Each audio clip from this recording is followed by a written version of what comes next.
중국이 악화 일로를 겪고 있는 중국의 경기를 부양하기 위해서 다각도로 정책을 내놓고 있습니다.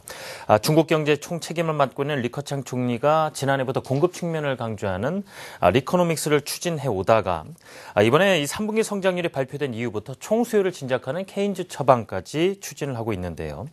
그야말로 공급과 수요 양방향에서 경기를 살리는 복합 처방을 내놓고 있습니다. 이런 정책이 과연 리커창 콜이 될지 아니면 리커창 푸시 될지 오늘 이야기를 나눠볼까 합니다. 한국경제신문사 한상춘 논설위원 나와 계십니다. 위원님 어서 오세요. 네, 안녕하십니까. 네.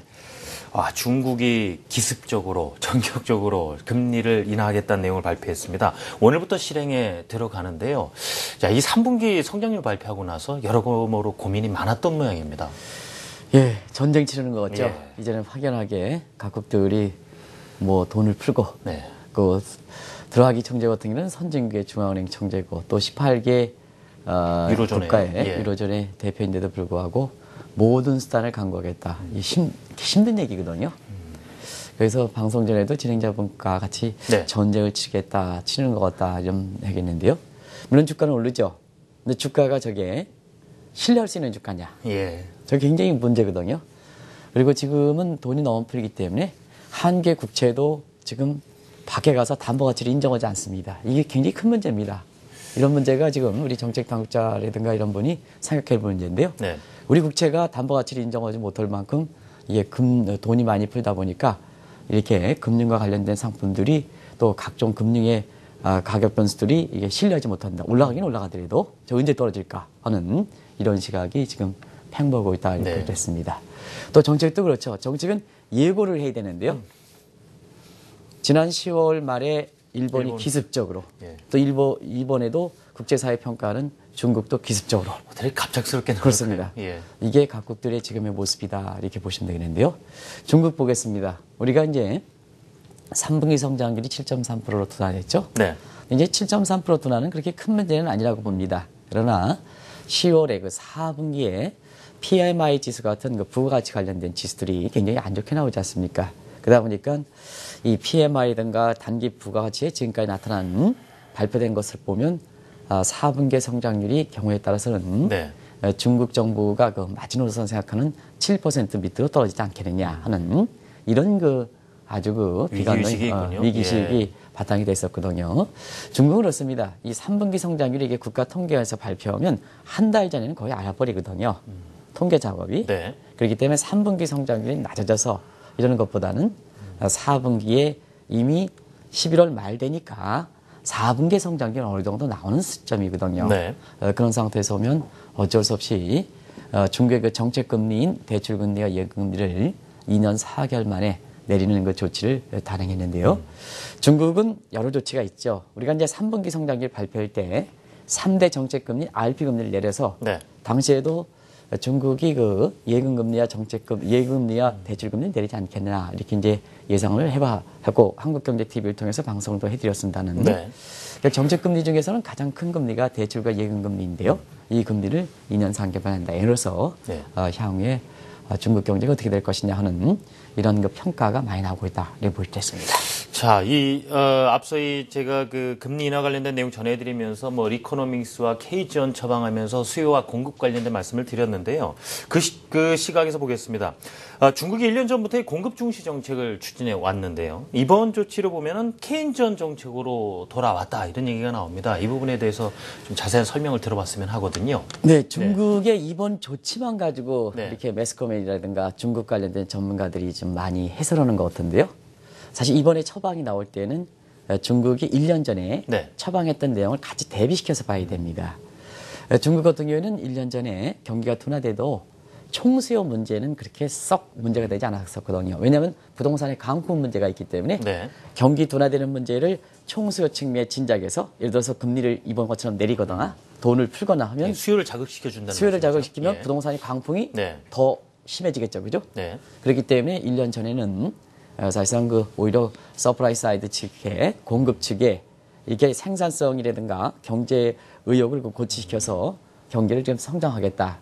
그리고 총수요 부분에 그때 당시에는 오버 디맨드 상태, 수요가 많기 때문에 공급을 좀 늘리면 맞겠죠? 균형이 맞겠죠? 그렇죠. 그런 측면에서 1년 전에는 공급을 중시하는 이런 그 리코노믹스를 추진하는 상태거든요. 네.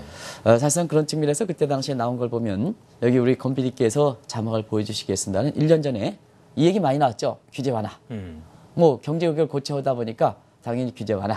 그다음에 작은 정부 지향. 그리고 대규모 감세. 시장 경제 촉진. 그리고 부정부패 척결. 올해도 이제 10월 달에 였었던 네. 삼중전에 대해서도 법치주의 확립.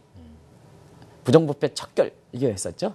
이게 대표적으로 이코노믹스의 일환이다 이렇게 볼 때 있습니다. 그러나 4분기에 들어서부터는 위안화 평가 절상이라든가 이런 또 미개 통상 마찰 이런 것이 겹치다 보니까 결과적으로 보면 총수요 쪽도 빨리 좀 둔화되는 게 아니냐 해서 네. 리코노믹스는 계속해서 이 지효성 대책이기 때문에 5월의 그 시간이 경과의 대책이기 때문에 이걸 정책적으로 계속해서 추진하고 또 이게 최우선 순위가 되는 상태에서 단기적인 그 경기 순환 사이클에 문제가 되는 총수역의 미스매치 현상은 지금 이와 같은 총수요 진적책, 다시 말하면 금리 인하를 통해서 총수요 진적책으로 이렇게 병행하는 이런 쪽의 모습이 되기 때문에 공급과 수요 네. 같이 가는 정책이다. 그래서 복합청약이다. 이렇게 보실 때 있습니다. 한 면만 인터넷상에서는 한 면만 얘기하는데요. 사실상 중국의 기획경제이기 때문에 이런 측면을 같이 봐야 된다는 걸 말씀드립니다. 말 그대로 복합 처방을 내놓았다는 것 자체가 그만큼 중국 경제가 힘들다라는 것이고요. 여러 가지 이런 처방을 내놓을 수 없는 그 배경에 대해서도 한번 좀 짚고 넘어갔으면 좋겠거든요. 네, 지금 중국 경제 같은 경우에는 우리가 요새 D공포 얘기 많이 네. 하죠. 사실 매스컴에 보면 전부 D공포, 한국경제신문도 지금 D공포 이런 얘기를 많이 하는데요. 우리가 올해부터 계속해서 지적되었던 상황 아니겠습니까? 이것이 시간이 가면 갈수록 정도가 더 심해서 내년도에는 패테일 리스크로 가장 크게 많이 꼽는 것이 이 D공포 얘기다 이렇게 보이는데요. 중국도 사실 지금 상태에서는 네. 콰이자이 디프레이션 상태, 유사 디프레 상태에 빠져 있다 이렇게 보고 있습니다. 이건 무슨 얘기냐면 정도가 심하진 않지만 사실 그 성장률도 떨어지고 물가도 떨어지는 그러나 부동산 부분에 아직 거품은 잡지 못하는 상태거든요. 부동산이 전반적으로 가격이 좀 떨어져서 일부 우려하는 시각도 있습니다는 네. 그런 핵심 지역 같은 경우에는 부동산의 그 거품 문제가 지금 잡히지 못하는 상태이거든요. 그러다 보니까 전체적으로 중국의 거시경제 변수 간에 콰이자이 디프레 현상이 처해 있다. 이런 평가를 많이 내리고 있습니다. 그러다 보니까 이 문제는 경기 순환사행 과제와 그다음에 경제 그 질적 구조 문제, 이 중장기 과제를 동시에 안고 있다 이렇게 볼 때 있습니다. 그래서 경기 순환, 비즈니스 사이클상의 미스매치 부분은 네. 이번에 정책 금리 내려서 조율을 해주고 그다음에 작년부터 추진해왔던 로코노믹스라든가 이런 쪽에서 보면은 중장기 과제에서 지속 가능한 성장 기반. 우리가 이제 체력이 강해 있지 미스매치 경기 사이클 정도 이렇게 왔다 갔다 하더라도 사실 기초 체력대로 나중에는 궁극적으로 수렴하지 않습니까? 네. 근데 이 기초 체력마저 약화될 경우에는 경제가 단기 문제, 중장기 문제. 왜냐하면 잠재 성장이 밑으로 빠지기 때문에 사실상 경제가 아주 급락할 수밖에 없어요. 그러다 보니까 단기적으로 경착륙 문제라든가 중장기로 경제 발전 과정에서 나타나는 미들 인컴 트롤 문제, 네. 중증 감정 문제가 동시에 빠질 가능성이 있거든요. 그래서 중국이 경제 강요들이 비교적 한국의 경제 강요도 국제사회에서 좋은 평가를 받다는 것은 그러한 현실 인식이 잘 돼서 정책의 시차 문제에 관계없이 즉각 네. 처분한다는 얘기입니다. 처방한다는 얘기입니다. 그런 측면에서 보면 지금 중국이 콰이자이 디프레 상태이기 때문에 단기 처방의 케인전 처방, 그 다음에 중장기 처방의 서프라이 사이드 이코노미의 소위 공급 중시 경제학을 같이 가져가는 이런 모습을 보이고 있다고 볼 수 있습니다. 결국 중요한 것이 이런 복합 처방이 성공을 거둘 수 있을 것인가 하는 부분일 텐데요. 지금 뭐 각국의 정책들 보면은 지금 그 나라 사정만 보는 것이 아니라 각국에서 눈치를 보고 있고 전쟁이라 표현할 정도로 영향을 주고받고 있기 때문에 정말 그 전에 말씀드렸듯이 이 진흙탕을 막 다 헤매고 있는 그런 기분이 든단 말입니다. 결국 당장의 정책이 나왔을 때야 시장에서 뭐 환호를 부를 수도 있겠지만은 그 후의 결과가 중요한 것 아니겠습니까? 그래서 리커창 과연 풋이 될 것인가 리커창 콜이 될 것인가 하는 얘기가 나오는데 이 풋과 콜의 의미부터 짚고 가봐야 되겠습니다. 요즘 네. 왜 이렇게 풋이냐 예. 콜이냐 이 얘기가 많이 되는 것은 지금의 상황이 시장이 작동되거나 시스템이 작동된 상황은 아닌 상태이기 때문에 지금 진행자분께서 얘기했다시피 예고가 없고 기습적으로 당하는 예. 거고 그렇지 않습니까? 네. 시스템이 작동돼야지 무슨 예고가 있는 거 아니겠습니까? 정책 예고야. 그러다 보니까 기습적으로 하고 또 각국들이 공조가 안 되고 이기주의 되다 보니까 네. 자국만 생각해서 다른 사람들 생각하지 않고 자국만 생각해서 이렇게 정책이 나오다 보니까 진흙탕이라는 표현을 쓰신 예. 것이 아닌가 생각합니다. 결과적으로 보면 정부가 주도해 나간다는 얘기죠. 그죠? 정부가 주도해 나가니까 결국 정부의 주도해 나가고 그리고 경제정책의 효율에 있을 때 expectation. 네. 익스펙테이션이 굉장히 중요하니까 기대를 가려는 게 중요한 거니까 자연스럽게 미래에 대해서 우리가 알 수 있는 풋과 콜이라는 용어를 많이 사용한다 이렇게 보겠습니다. 이런 과정에서 사실 이 용어가 배태된 것은 1998년 러시아의 그 모라토리엄 사건 때 네. 그때도 시스템 붕괴, 그다음에 마켓 붕괴 그런 상태에서 세계 유일한 그 중앙은행인 당시의 그 미국 FRB의 그린스퍼 의장이 네. 이걸 도울 것이냐. 결과적으로 보면 금융의 혼란 상황은 익스펙테이션을 관리하는 게 중요하다 하는 측면에서 사실상 그때 당시에 익스펙테이션을 관리하기 위해서 신속하게 금리를 세 차례 걸쳐 내렸거든요. 네. 그러다 보니까 미래에 대해서 국제금융시장 참여자들이 익스펙테이션이 좀 낙관적으로 돌아가면서 결과적으로 보면 러시아 모라토리엄 사건을 훌륭하게 극복했다 해서 이때 당시에 최악의 상황과 그 다음에 익스펙테이션에서 경기를 그 안정시키는 측면에 풋과 콜이라는 상황을 이용해서 네. 유명한 국제금융시장에서 그린스폿, 그린스폿, 콜 이런 용어가 나왔다 이렇게 볼 때 있습니다. 그런 과정에서 작년에도 중국이 그 로미스를 추진할 때 네. 기획경제고 네.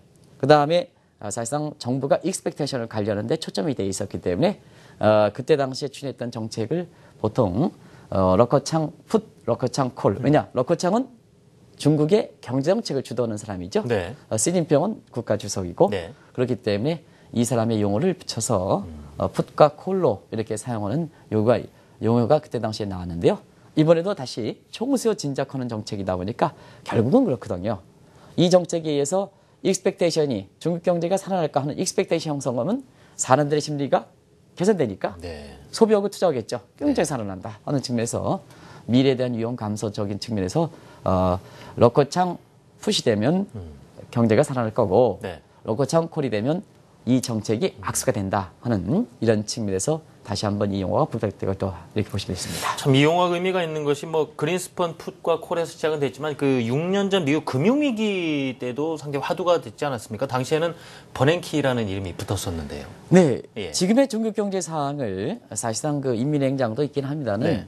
중국의 계획 경제이기 때문에 총괄적은 러커창에 의해서 주도된단 말이에요. 그런 측면에서 보면 6년 전에 네. 미국 같은 경우에는 사실 이 중국보다 더 어려운 서프라임 모기지 런 사태, 리먼 브러더스 사태 이게 발생하면서 미국에서 있을 수 없다고 판단했었던 사실 금리가 발생했지 않습니까? 네. 그러면 금리가 발생했다는 것은 시스템이라든가 마켓이 붕괴됐다는 의미입니다. 어떻게 일어날 것이냐. 최악의 상황이 됐었는데 그때 당시에 이 상황을 어떻게 극복할 것이냐 하는 측면에서 보면 버냉키 의장이 결국은 시장 참여자들, 경제 주체들의 미래에 대한 어떤 낙관적 기대를 형성시키는 것이 굉장히 중요하다 하는 이런 측면에서 사실 그때 당시에도 버냉키 콜, 그 다음에 버냉키 풋 이 얘기가 많이 나왔다고 보겠습니다. 결과적으로 그렇습니다. 진행자분 같이 한번 가겠습니다. 네.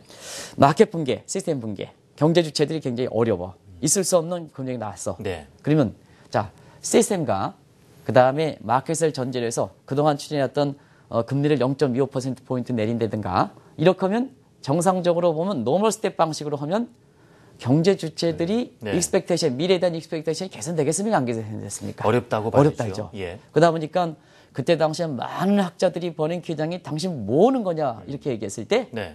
양반이 뭐냐면 시스템과 마켓에서 전제하지 않고 하나는 뭐냐 금리를 내릴 때 예. 두 단계, 세 단계 내리는 빅스텝 스텝으로. 예. 보다는 빅스텝 방식으로 이렇게 내렸었고 그다음에 돈도 미국 같은 국가에서 헬리콥터 매런 식으로 뿌렸댔죠. 그냥 마구. 네, 뿌려야. 그렇습니다. 예. 그런 과정이 사실 당시에 경제 주체들의 미래에 대한 어떤 아주 비관적 시각을 완화시키면서 결과적으로 보면 루비니 교수가 10년 정도의 장기 침체 국면을 겪을 것이다 하는 것을 지금은 양적완화 정책 종료를 6년 만에 할 정도로 금융사 시장과 경기에 숨통을 터지겠다는 배경이거든요. 네. 그런 상태에서 6년 전에도 이 용어가 연구됐고 중국도 G2 국가에서 또 다른 세계 경제 중심축이다 보니까 사실 중국의 그 경제 정책 하나하나가 미국 이상으로 국제금융시장, 특히 아시아 신흥국 입장에서는 더 이게 주목받는 사안이거든요. 그러다 보니까 이 정책이 성공할 것이냐 안 것이냐 하는 것을 6년 전에 그 상황과 비교돼서 지금 많이 정책 효과의 어떤 미래를 판단한다 이렇게 볼 때 있습니다. 참 당시 정책을 여러 가지 정책 내놓을 때만 하더라도 말이 참 많았었는데 결과론적으로 그린스펀 풋, 버냉키 풋이라고 이제 결론을 내릴 수가 있었겠는데 단적으로 뭐 결과를 두고 뭐 편히 가장 단도직입적으로 표현할 수 있는 것이겠습니다. 과연 이제 리커창 풋이 될 거냐 콜이 될 것이냐인데 결국 풋이 돼야 될 텐데 말이죠. 예. 우리 입장에서는 풋이 돼야죠. 예. 정말로 우리 경제 입장에서는 지금 중국에 대한 수출 비중이 한 30% 정도 근접하는 상태이기 때문에 사실 중국 경제가 지금 상태에서는 어려워지면 세계 어느 국가보다도 한국 경제가 많이 타격을 받는다 이렇게 볼 때 있습니다. 그래서 진행자께서 이렇게 저는 그렇게 해서 얼굴이 잘생긴 사람이 아주 그 신중하게 이렇게 하다 보니까 굉장히 애틋하게 느껴지는 것 같아요. 그 말씀이죠. 예. 그게 이제 우리 경제의 지금의 현상이 아닌가 생각하고 우리 국민들도 지금 마음속에는 아마 그런 마음을 갖고 있지 않겠냐 생각하는데요. 결과적으로 보면 이러한 지금의 추진한 정책이 사실상 중국 경제의 경기 회복 쪽에 낙관적 기조로 형성되는 러커창 풋이 되기 위해서는 중국의 그 사회주의의 성장 경로를 그로스 패스를 다시 한번 점검할 필요가 있습니다. 중국은 사실 그로스 패스 즉 성장 경로가 초기에는 노동과 자본 특히 노동의 어떤 양적인 문제를 집약적으로 투입시켜서 경제를 성장시키는 소위 그 위헌적 성장 단계에 가거든요. 왜냐하면 그때 당시에는 무슨 뭐 생산성을 증대시키더라도 사람이 훈련된 것도 아니고 그다음에 자본의 뭐 생산성을 증대시키려면 여러 가지 부대 조건이 있어야 되거든요. 그런 것도 있는 것도 아니고 또 사회 간접 자본이 제대로 확충되지 못했기 때문에 사실 경제 발전 초기 단계는 양떼기로 밀어치는 것이 낫거든요.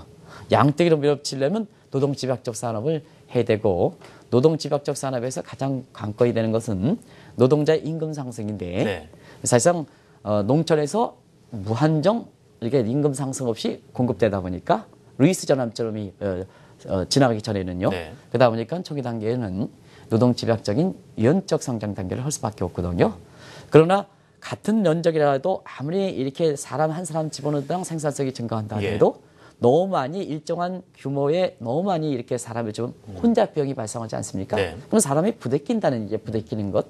부대끼는 것이 경제적인 측면에서 어떻게 나타나냐 하면 임금 상승으로 나타나죠.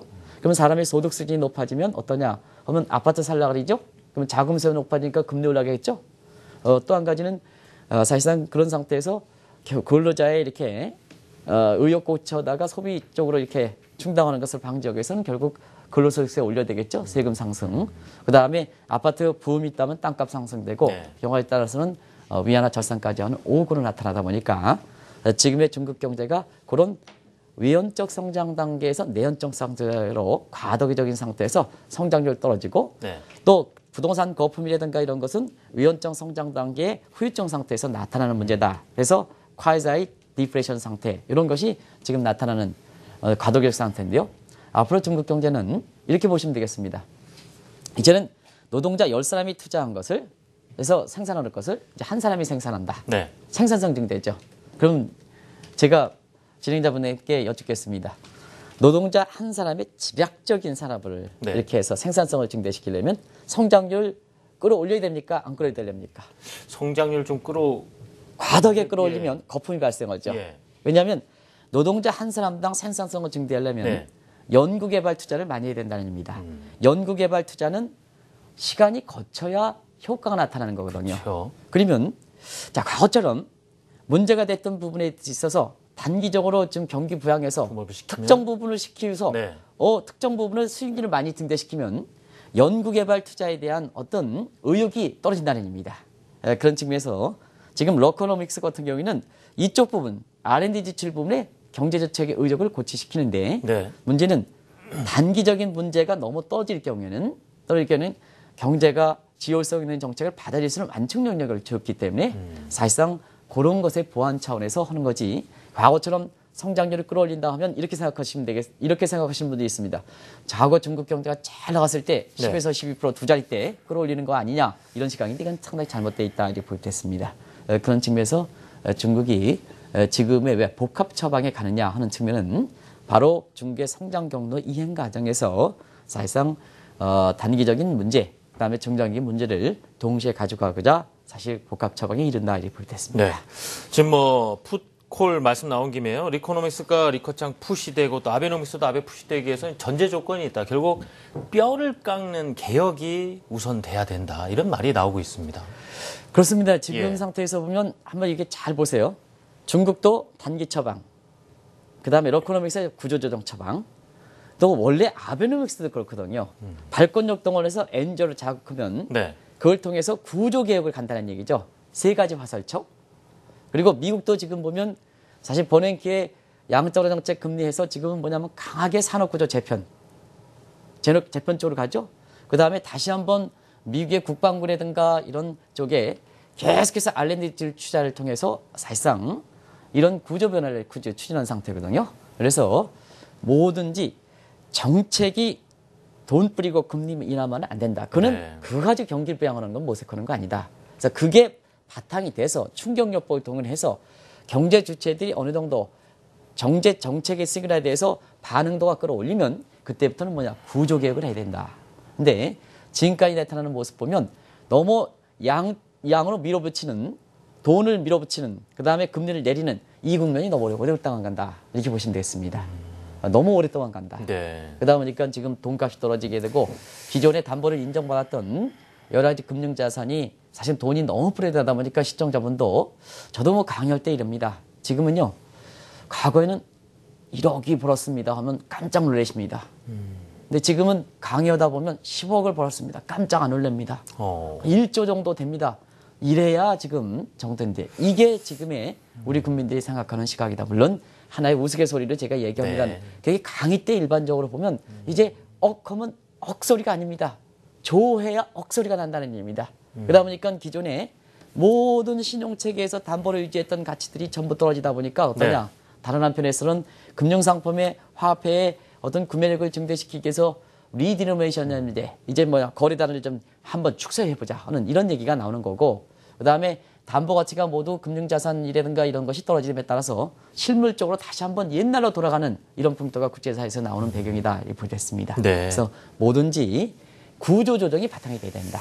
그리고 지금의 돈 푸는 문제라든가 그다음에 금리를 내리는 문제는 구조조정에 대한 전제 조건이다 이렇게 보겠습니다. 뭐든지 구조조정 이 시그널이 장기성한 것은 국민들의 레스폰스가 적거든요. 그런 측면에서는 이러한 정책인데 그 기간이 너무 오래 간다. 네. 이게 부작용이 나타나고 있다고 보겠습니다. 뭐 일본도 그렇고 중국도 그렇고 자국의 어떤 지금 난국을 타개하기 위해서는 그런 뼈를 깎는 개혁을 통해서 어떤 그런 결과를 끌어와야 될 텐데 일단 그 사이에 끼는 우리로서는요. 지금 뭐 너가 하니까 나도 한다 식의 어떤 정책줄 성격도 조금 있다 보니까 뭐 우리나라 이거 사면초가다 이거 어떻게 해야 되냐 이런 얘기가 많이 나옵니다. 초이 풋으로 만들어야 될 텐데 말이죠. 방향은 네. 제대로 잡힌 게 아닌가 생각합니다. 우리가 최경환 경제팀 2기 경제팀이 오고 나서부터 네. 부동산 풀어 그 다음에 경우에 따라서는 부동산을 바탕으로 해서 증시 쪽으로 가 그래서 여러 가지 아주 초이노믹스라는 이런 용어가 나올 정도로 굉장히 과감한 경기 부양대